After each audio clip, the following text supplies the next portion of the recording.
El mamut de Berzovka. Cuando te acercas a la escena, entiendes por qué los hombres que lo encontraron nunca olvidaron ese momento. El olor.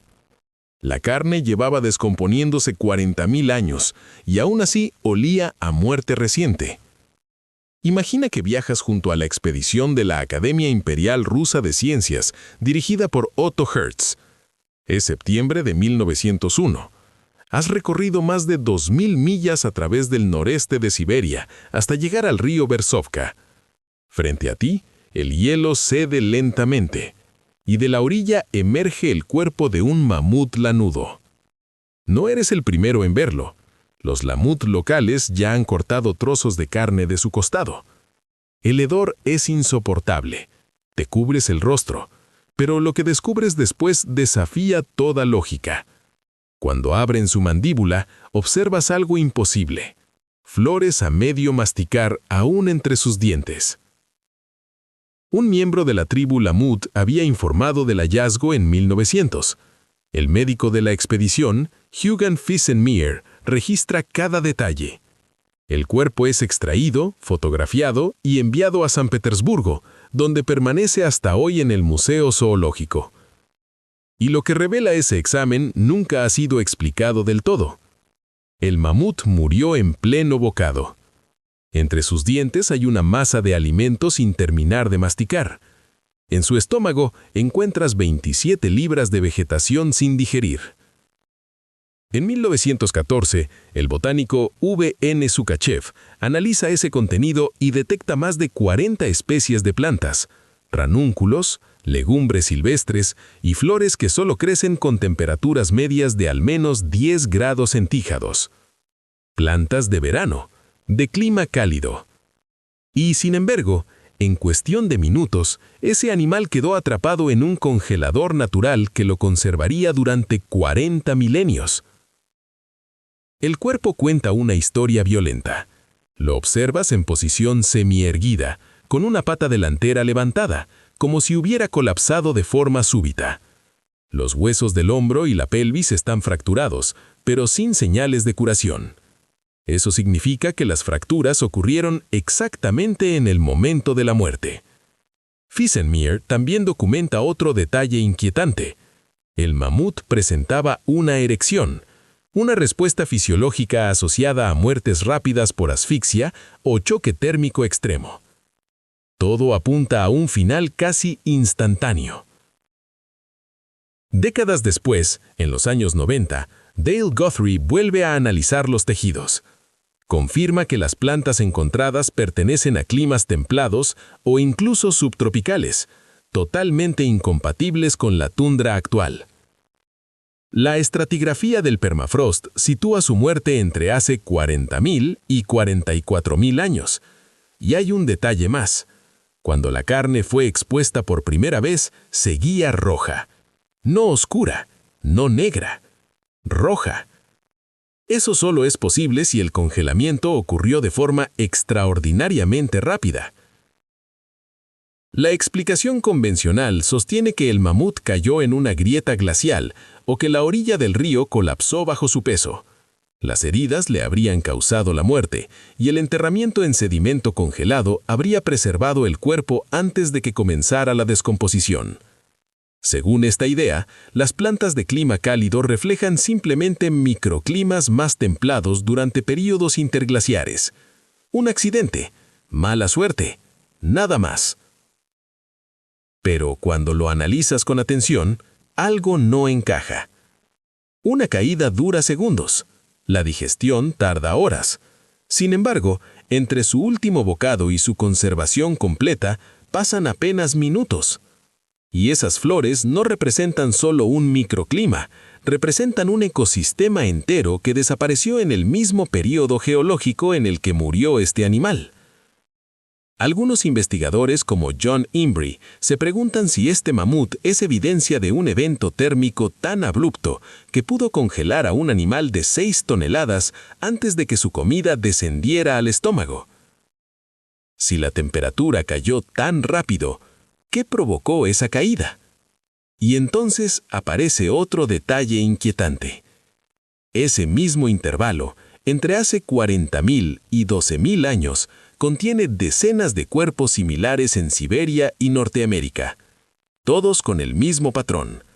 Contenido estomacal de clima cálido, muerte repentina, sin depredadores, sin enfermedad. Puede que nunca sepamos la respuesta, pero las flores siguen ahí, sin digerir, esperando una explicación que encaje completamente. Desde las riberas heladas de Siberia, te desplazas ahora hacia Alaska. Allí otro hallazgo te espera. Un bisonte teñido de azul eléctrico por minerales, con las marcas de dientes de un león prehistórico aún grabadas en su carne.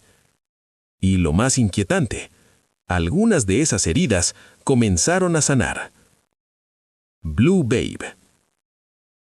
Cuando los mineros lo extraen del permafrost en julio de 1979, lo primero que notas es el color. Su piel presenta un tono azul violáceo intenso, producto del contacto prolongado con vivierita, un fosfato de hierro que impregnó el tejido durante miles de años.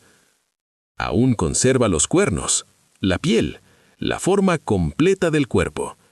Y en su cuello, bastardo y patas traseras, observas las marcas de un depredador enorme, un león del tamaño de un caballo de tiro. El hallazgo lo realiza el minero Walter Roman cerca de Fairbanks. El Museo de la Universidad de Alaska toma custodia y el análisis queda en manos de R.D. Dale Guthrie. El animal es un bisonte estepario, Bison priscus, hoy extinto, uno de los mamíferos del Pleistoceno mejor conservados jamás encontrados en Norteamérica. La noche en que el equipo de Guthrie termina el análisis, cocinan un pequeño fragmento de su cuello. El sabor, según describen, era aceptable. El atacante fue el león americano, Panthera leo atrox, aproximadamente un 25% más grande que un león africano actual y el superdepredador del Pleistoceno en Norteamérica. Las marcas de garras coinciden perfectamente con sus patrones de ataque. Pero hay algo más. 2 de las heridas muestran signos de curación, formación temprana de tejido óseo. Eso significa que Blue Babe sobrevivió al ataque. Vivió entre 1 y 2 semanas más. Cuando murió, su estómago estaba vacío. No había comido en al menos 12 a 24 horas. Tal vez por el otoño, tal vez porque había sido expulsado de su territorio. Herido, débil. Y luego, algo terminó el proceso. Su conservación se debe a la vivianita, que solo se forma en condiciones sin oxígeno, lo que implica un enterramiento rápido en suelo congelado. El análisis muscular revela algo extraordinario. Las proteínas están lo suficientemente intactas como para identificar tipos de fibras musculares. La grasa no muestra signos de descomposición. Todo indica que el congelamiento ocurrió antes de cualquier degradación biológica significativa. La datación por radiocarbono sitúa su muerte hace unos 36.000 años con un margen de 2.700. La explicación de Guthrie es directa. Murió en otoño cuando el suelo ya estaba congelando y el frío terminó de preservar el cuerpo tras el abandono del depredador. Nada fuera de lo normal, pero cuando lo analizas con atención, surgen dudas. Un animal grande genera calor al descomponerse. Ese calor compite contra el congelamiento. Para que las fibras musculares se conserven así durante 36.000 años, el frío tuvo que imponerse de forma rápida y decisiva. Incluso Guthrie admite que la velocidad de congelación debió ser extraordinaria para un animal de ese tamaño.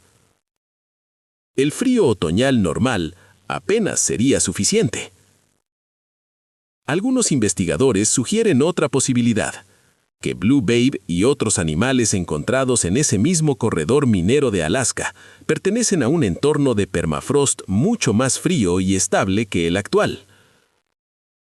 Si la estepa del mamut mantenía esas condiciones de forma constante, entonces la verdadera pregunta no es cómo se preservaron, es ¿qué destruyó ese equilibrio? ¿Qué acabó con la estepa del mamut? ¿Y por qué lo hizo tan rápido que desaparecieron leones, mamuts, bisontes y caballos? Desde la presa de un depredador, pasas ahora a los propios depredadores. Porque en 2015, en Siberia, encuentras 2 cachorros de león cavernáculo tan bien conservados que los científicos consideraron la posibilidad de clonarlos. Ullán y Dina. Pero hay un detalle que lo cambia todo. Sus almohadillas.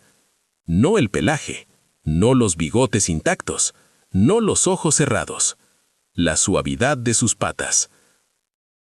En el Museo del Mamut de Yakutsk, un investigador presiona suavemente una de ellas y el tejido cede como lo haría en un animal vivo. Tienen 28.000 años. Fueron encontrados cerca del río Ullandina, en agosto de 2015, en la República de Saja.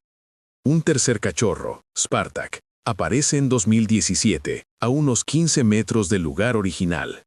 Son leones cavernarios, Panteras pelaya, un depredador que desapareció hace unos 13.000 años. Los estudios, dirigidos por Valery Plotnikov y Lov Dalen, revelan algo sin precedentes. No son fósiles. Son animales reales. Con piel, con pelo, con bigotes, con ojos cerrados. Los escáneres muestran incluso tejido cerebral reconocible. Los análisis sitúan su edad en aproximadamente 27.962 años. Murieron siendo recién nacidos, entre 1 y 2 semanas de vida. Aún no habían comenzado a mamar lo suficiente como para desgastar sus dientes. Estaban dentro de su madriguera. El ADN confirma que pertenecen a una línea evolutiva separada de los leones actuales desde hace unos 500.000 años. Sin descendientes vivos. El permafrost que los rodea no muestra alteraciones, ningún rastro de animales carroñeros, ningún ciclo de descongelación. Todo permanece intacto desde el momento en que murieron. La explicación más aceptada es el colapso de la madriguera. Pero cuando observas los cuerpos, algo no encaja. No hay huesos aplastados, no hay fracturas, ninguna señal de impacto. Si el techo cayó, lo hizo con una suavidad imposible. Además, no están amontonados. Cada uno yace en una posición distinta, como si hubieran muerto exactamente donde estaban. Entonces aparece otra hipótesis. Quizá murieron por una caída de temperatura tan rápida que no dio tiempo a que su madre regresara. Los recién nacidos no pueden regular su temperatura. Un frío extremo podría matarlos en minutos. Y su madriguera, excavada en permafrost, se habría convertido en una cápsula perfecta de conservación. Si un evento térmico pudo hacer eso, ¿dejó huellas en el registro climático? Puede que nunca lo sepamos. Pero sus almohadillas siguen siendo suaves. 28.000 años después. Aún suaves. Desde Siberia, cruzas ahora hacia el Yukón canadiense. Allí, una manguera de minería revela otro secreto. Un cachorro de lobo de 7 semanas que jamás llegó a probar comida sólida. Su nombre es Zor. En agosto de 2016, cerca de Dawson City, un minero lava sedimento congelado cuando algo pequeño cae de la pared. Por un instante, parece un perro dormido. Pero tiene 57.000 años. Y nunca comió por sí misma. El paleontólogo Grant Sasula reconoce de inmediato la importancia del hallazgo. El cuerpo es trasladado al Museo Canadiense de la Naturaleza. Los estudios, dirigidos por Tyler Murchie, confirman que es el lobo del Pleistoceno mejor conservado jamás encontrado. Su pelaje, piel, patas y rostro están intactos.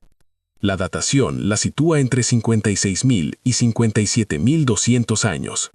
Pero lo más impactante no es su estado. Es lo que revela. El análisis isotópico muestra que su dieta, a través de su madre, provenía completamente de recursos acuáticos, probablemente salmón. Eso implica que vivía cerca de un río que hoy ya no alberga esas especies. Mide 43 centímetros, tiene entre 6 y 7 semanas. Aún dependía totalmente de su madre. No hay heridas, no hay enfermedad, ninguna señal de ataque. Murió acurrucada, en reposo, como si simplemente todo hubiera terminado de repente. El sedimento que la rodea no se acumuló lentamente. Fue una deposición masiva y repentina. Junto a ella aparecen otros animales, bisontes, caballos, ardillas terrestres, todos del mismo evento. Y entonces, mientras profundizas más, el análisis de ADN de Murchie revela el detalle que lo cambia todo. Zohr pertenecía a un linaje de lobos completamente distinto, una rama evolutiva sin descendientes modernos. No era una antecesora lejana de los lobos actuales, era algo totalmente diferente, una línea extinta sin dejar rastro. Frente a ti, tienes el último retrato físico de una especie que desapareció. La explicación habitual sostiene que su madriguera colapsó durante un deslizamiento local de permafrost, enterrándola viva, y que la desaparición de su linaje forma parte de la gran extinción de megafauna del Pleistoceno, una combinación de presión humana y cambios climáticos graduales. Pero cuando profundizas más, algo no encaja. Zohr murió hace 57.000 años. Eso es aproximadamente 45.000 años antes del gran evento de extinción del final de la Edad de Hielo. No murió junto a los mamuts ni los tigres dientes de sable. Murió en pleno Pleistoceno, en un período que debería haber sido estable para su especie. Y hay otro detalle. Su firma isotópica la conecta con un ecosistema fluvial rico en salmones, un sistema que ya no existe en esa latitud. Entonces surge la duda. ¿Y si su muerte y la desaparición de su linaje no fueron el resultado de un proceso lento, sino de un evento repentino y localizado?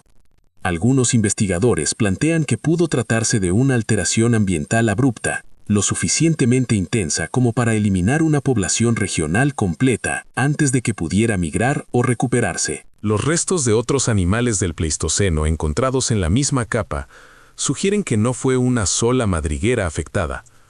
Algo impactó una región entera al mismo tiempo. ¿Qué provocó el colapso del terreno sobre ella?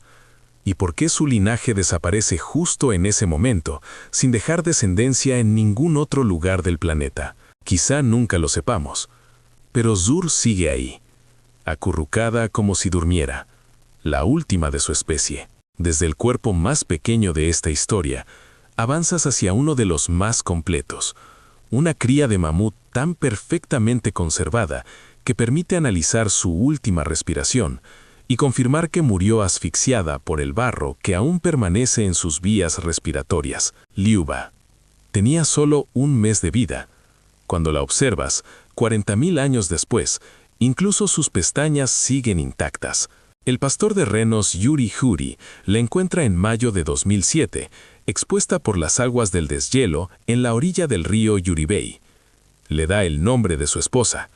Mide 85 centímetros de altura, 130 centímetros de largo y pesa unos 50 kilos. Es el mamut mejor conservado jamás encontrado.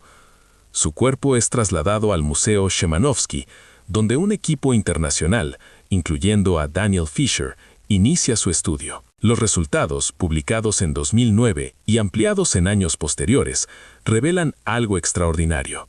Sus órganos internos están intactos, su piel casi no muestra deterioro. Las células musculares están tan bien preservadas que permiten extraer ADN mitocondrial sin dificultad.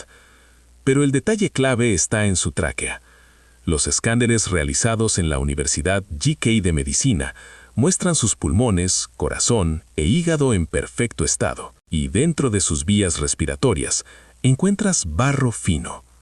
Barro del río. Murió asfixiada. El análisis de sedimentos confirma que ese material coincide exactamente con el entorno del río Yuribey. No fue transportada, murió en su propio hábitat. Sus dientes de leche indican una edad precisa de entre 30 y 35 días, situando su muerte en temporada de deshielo primaveral. El ácido láctico en sus músculos confirma la causa, asfixia, no depredación ni enfermedad. Su microbioma intestinal contiene rastros de materia fecal materna, lo que indica que había estado con su madre pocas horas antes de morir. Estaba sana, bien alimentada, y aún así murió. El permafrost que la rodea no muestra acumulación gradual, y la ausencia de daño celular indica que el congelamiento comenzó pocas horas después de su muerte. La explicación estándar es clara. Cayó en un río o lodazal durante el deshielo, inhaló barro al intentar salir y murió. Luego su cuerpo quedó rápidamente enterrado y congelado. Un accidente, algo que ocurre incluso hoy con elefantes jóvenes. Pero Liuba no es un caso aislado. Murió dentro del mismo intervalo geológico que decenas de otros mamuts perfectamente conservados, todos con el mismo patrón, sin depredadores, sin enfermedad, sin inanición. Y todos requieren lo mismo, congelamiento casi inmediato. Las condiciones necesarias para preservar células intactas durante 40.000 años tendrían que haber existido de forma repetida en toda Siberia. Entonces la pregunta cambia. No es qué mató a Liuba. Eso lo explica el barro. La verdadera pregunta es, ¿qué tipo de entorno podía congelar cuerpos a nivel celular en cuestión de horas, de forma consistente? Si esas condiciones existieron durante un periodo específico, eso podría explicar por qué estos hallazgos se concentran en una ventana temporal tan estrecha y por qué casi no aparecen fuera de ella. Hubo un periodo en el que el permafrost siberiano era lo suficientemente frío como para preservar casi cualquier cosa que muriera en él.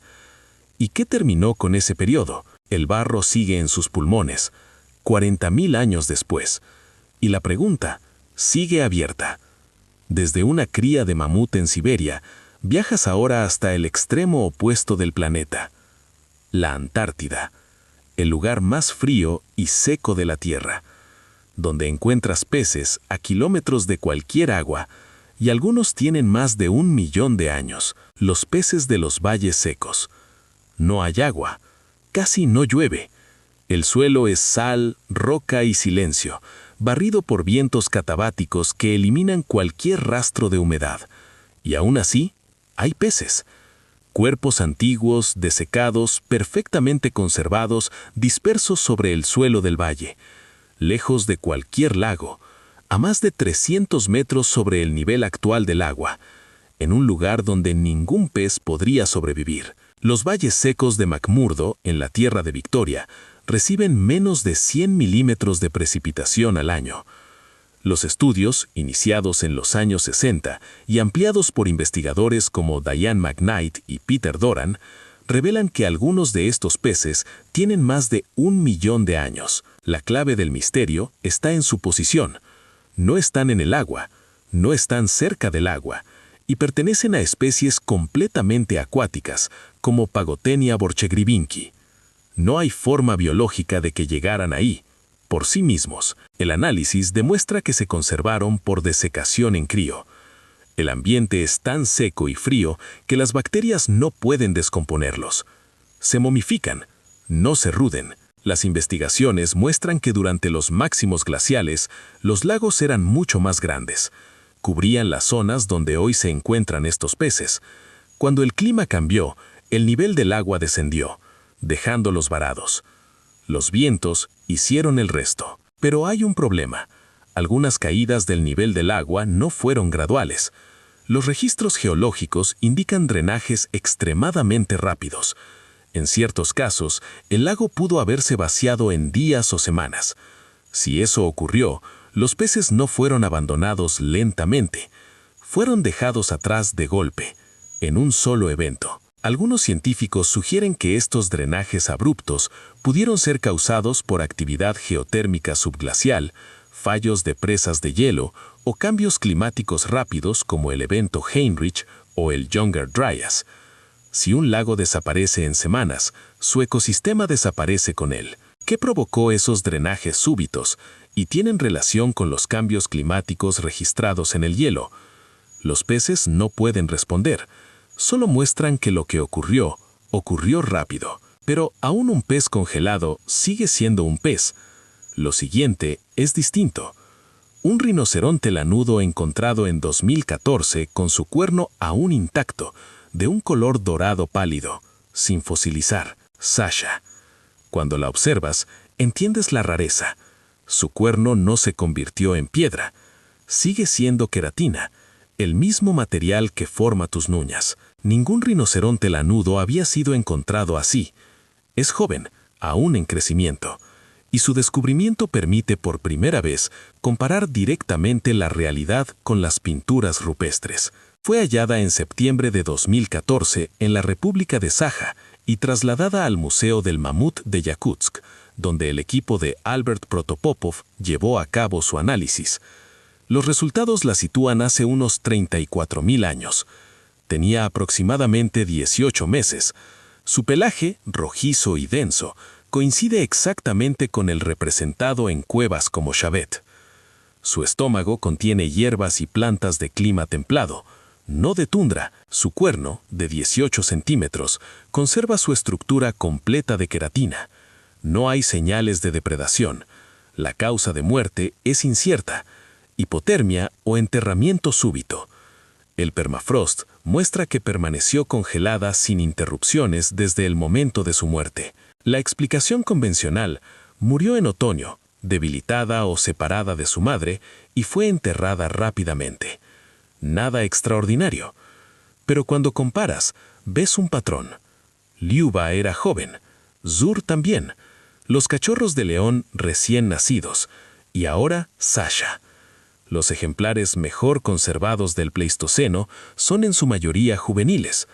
Eso no se explica solo por vulnerabilidad, a menos que la causa de muerte y la causa de preservación fueran la misma. Un adulto al morir lentamente genera calor. Ese calor retrasa la congelación.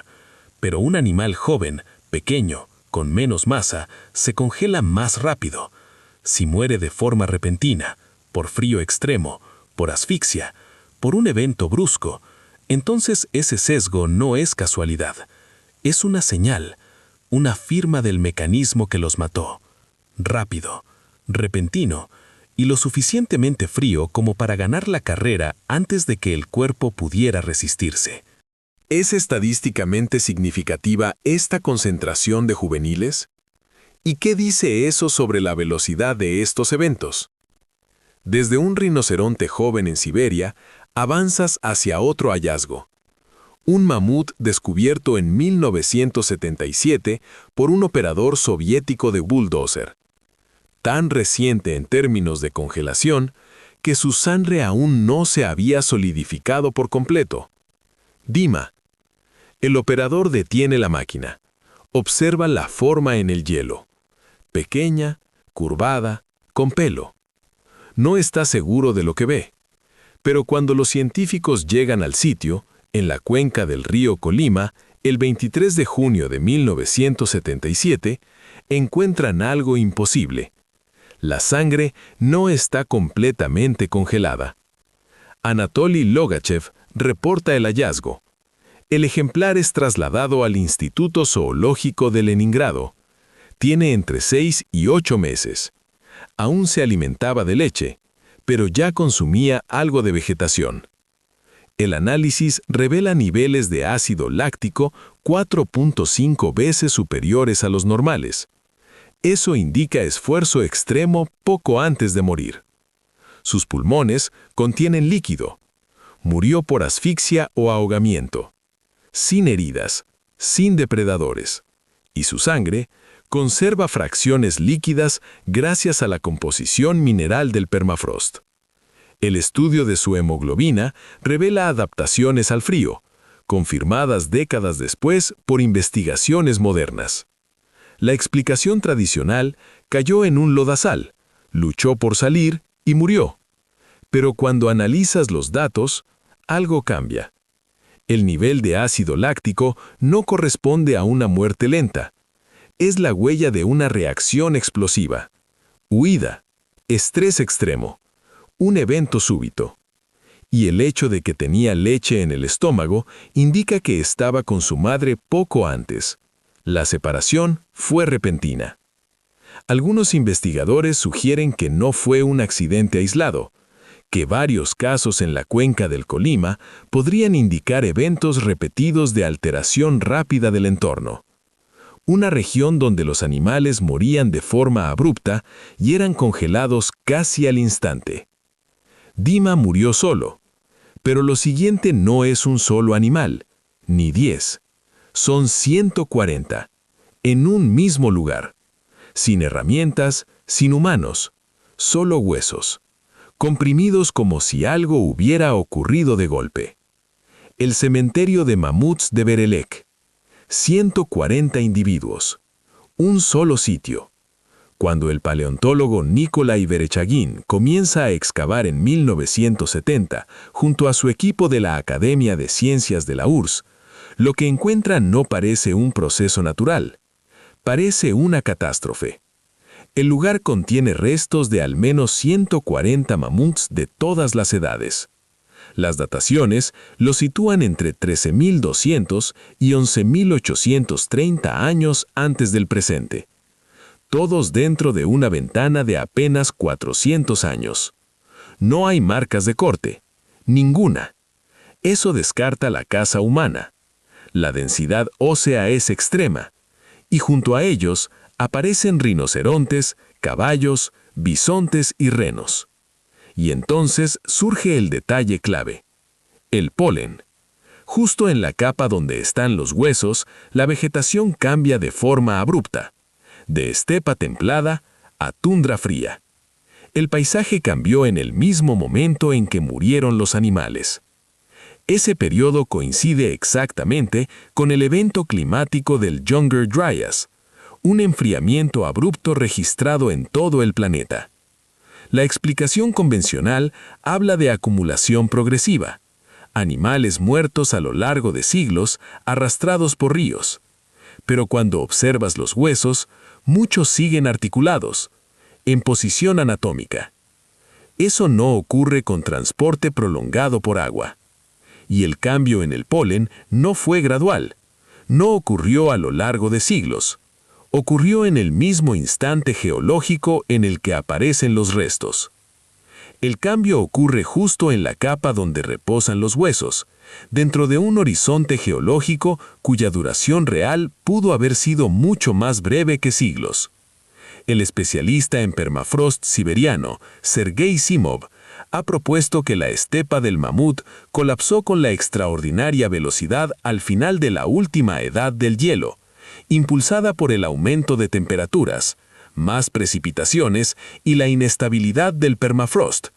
Todo ello acelerado por la desaparición de los grandes herbívoros que mantenían ese ecosistema mediante el pastoreo y la compactación del suelo. Si esa estepa colapsó en cuestión de estaciones, y no de siglos, entonces poblaciones enteras de mamuts pudieron quedar atrapadas y morir casi al mismo tiempo. El yacimiento de Berelek podría ser el registro físico del instante en que el mundo de una manada desapareció.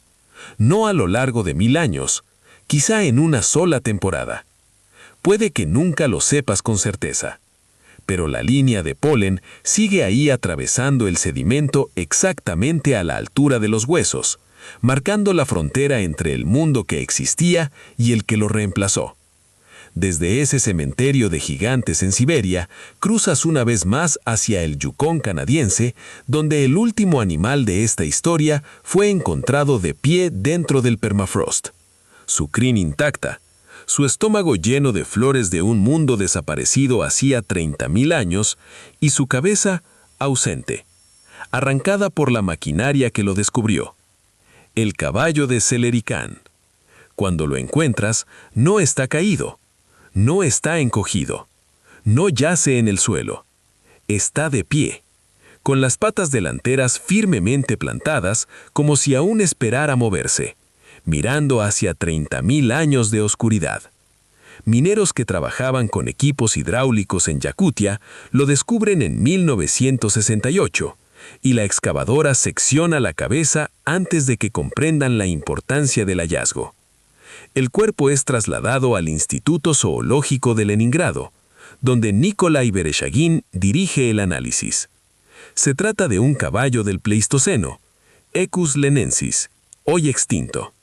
La conservación de sus cascos, piel y parte de la crin lo convierte en uno de los hallazgos más importantes de équidos en la paleontología. Pero lo que realmente detiene a los investigadores es su postura. Las fotografías originales lo muestran con las patas extendidas hacia abajo en posición de soporte de peso. No colapsado, no recostado, de pie. La datación sitúa su muerte hace unos 30.000 años con un margen de 800. Sus cascos presentan una densidad compatible con terreno duro o congelado, no con suelos blandos. El análisis de su estómago revela más de 30 especies de plantas, y cerca del 40% corresponden a flora de estepa templada, que requiere temperaturas mucho más cálidas que las de Yakutia actual. Su crin, parcialmente conservada, muestra pigmentación oscura que coincide con representaciones de caballos del Pleistoceno en arte rupestre. No hay marcas de depredadores, sin enfermedad, sin signos de desnutrición. Estaba sano, alimentado, completo en el momento de morir. Y el permafrost que lo rodea presenta una característica clave: lentes de hielo horizontales, no estructuras verticales. La explicación convencional se basa en la biología equina. Los caballos pueden morir de pie gracias a su sistema de soporte pasivo, que bloquea las articulaciones sin esfuerzo muscular. Según esta interpretación, murió en otoño o principios de invierno y quedó congelado antes de caer. Las plantas cálidas en su estómago reflejan la dieta veraniega. Nada fuera de lo esperado. Pero cuando observas el suelo, surge el problema. El permafrost, que se forma lentamente, a lo largo de milenios, genera estructuras verticales conocidas como cuñas de hielo. Pero las lentes horizontales aparecen cuando grandes volúmenes de tierra se congelan al mismo tiempo, desplazando el agua lateralmente ante un frente de congelación rápido. El terreno alrededor del caballo se formó rápido, muy rápido. Algo lo congeló todo de golpe. Y el caballo estaba ahí cuando ocurrió. Simov sugiere que el final del Pleistoceno en Siberia no fue un proceso gradual, sino un colapso acelerado del ecosistema. Un ciclo de retroalimentación. La desaparición de los herbívoros desestabiliza el permafrost. Eso destruye las praderas, lo que provoca más muertes, y acelera aún más la desestabilización. Si ese proceso se intensificó lo suficiente desde el inicio, podría haber sido capaz de congelar un caballo de pie en una sola estación catastrófica. El caballo de Celericán podría no ser evidencia rutinaria de permafrost antiguo.